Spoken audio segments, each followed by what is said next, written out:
This is a practice oral exam for Court Interpreter Spanish. The purpose of this video is to illustrate the format of the actual exam and familiarize you with the various modes of interpreting. Please note that this video does not reflect the length or the content of the actual exam. The exam consists of the following parts. 1. English sight translation. 2.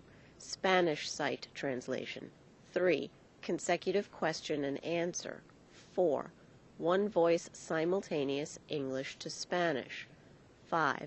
One voice simultaneous Spanish to English. 6. Two voice simultaneous English to Spanish. The first two parts of the exam, the sight translation parts, are written documents and are not on video. The other parts of the exam are on this video. Each part features one or two individuals speaking in a simulated courtroom situation. You will receive instructions whether you are to do consecutive or simultaneous interpreting before each part. Part 3 consists of two individuals speaking in a court-related situation. One person, who is acting as the attorney, is asking questions in English. The second person, the defendant, is answering in Spanish. You are to do consecutive interpreting. Listen first to the question in English. When the first speaker, the support magistrate, has finished speaking, interpret everything she has spoken into Spanish. Then listen to the defendant's answer in Spanish, and when he is finished, interpret his response into English, and so on. There is a pause on the videotape after each question and after each answer for you to do your interpreting. Do not begin your interpreting until the question or the answer has been completed. Would you state your name and date of birth for the court?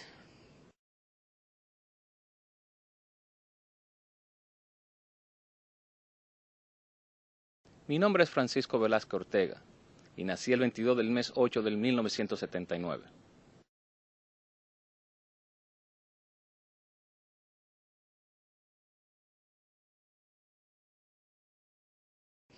Mr. Ortega, I am going to direct your attention to February 7th, 2014 at approximately midnight.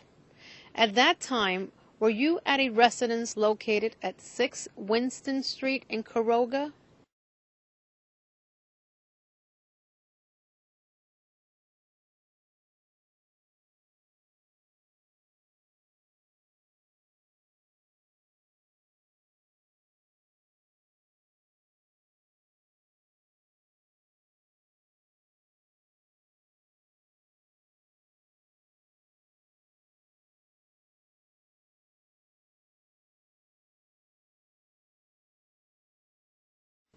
Sí, andaba yo con mi primo porque él es quien conoce esa área bien, yo no.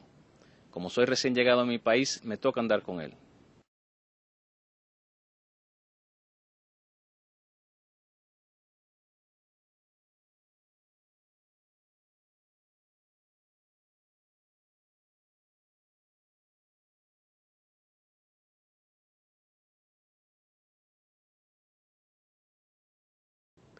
That was in Quiroga, Fulton County, State of New York?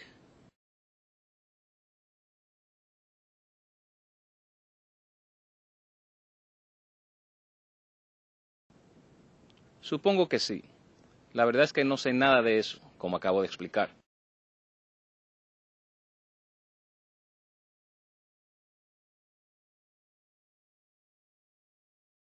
Did you go to that house with another individual?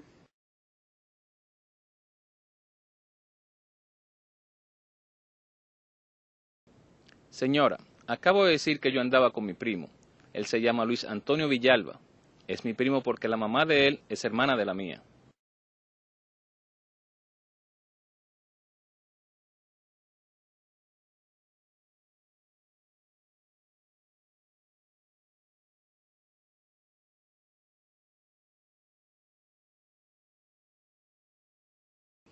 When you went to that house, did you go there with the intent to steal?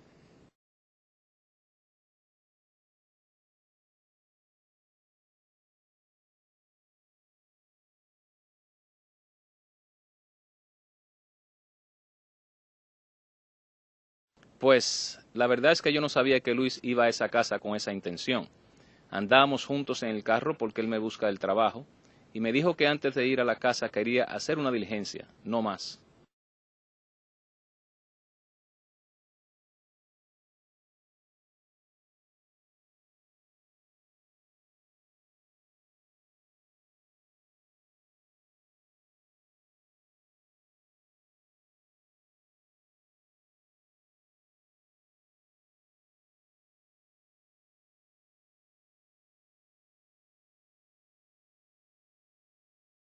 Part 4 consists of an individual acting as a judge speaking in English.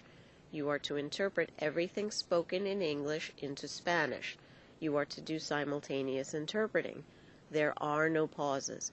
You must do your interpreting while the judge is speaking. There's one question that has to do with law enforcement. Do you have any relatives in law enforcement? As you probably heard me mention, about 3, I think, of the witnesses that people intend to call are members of the Broome County Police Department.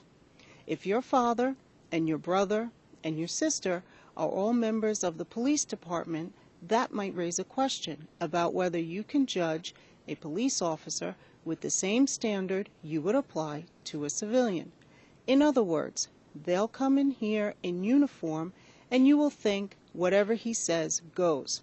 Well, that's not good enough for me. Whatever they say, you believe.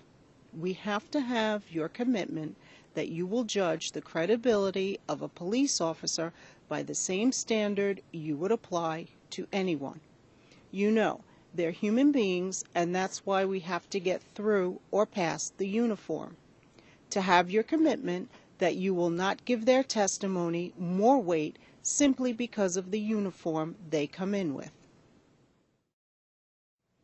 Part 5 consists of an individual speaking in Spanish.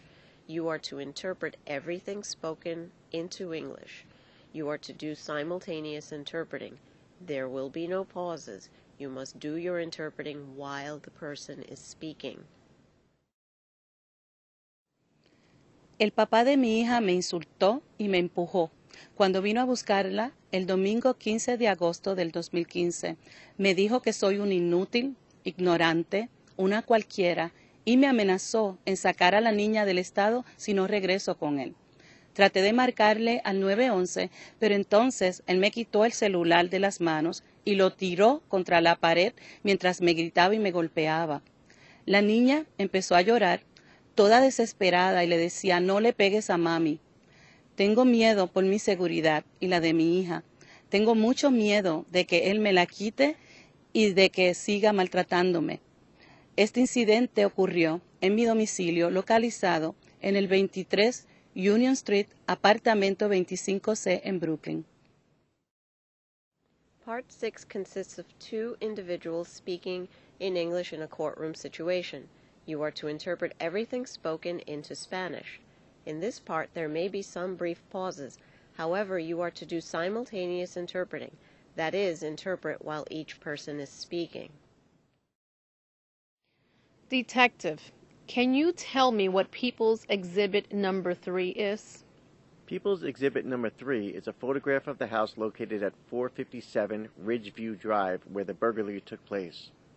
Sir, can you tell us, looking at People's 4, does it also show the house?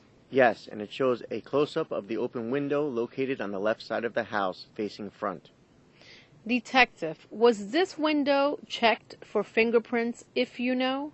Yes, the entire window was checked. This included the casing, the exterior and interior window panes, along with the window sill. Can you tell us, sir, whether you were able to recover any fingerprints off the items you described? Yes, we were able to obtain a partial fingerprint that was sent to the crime lab.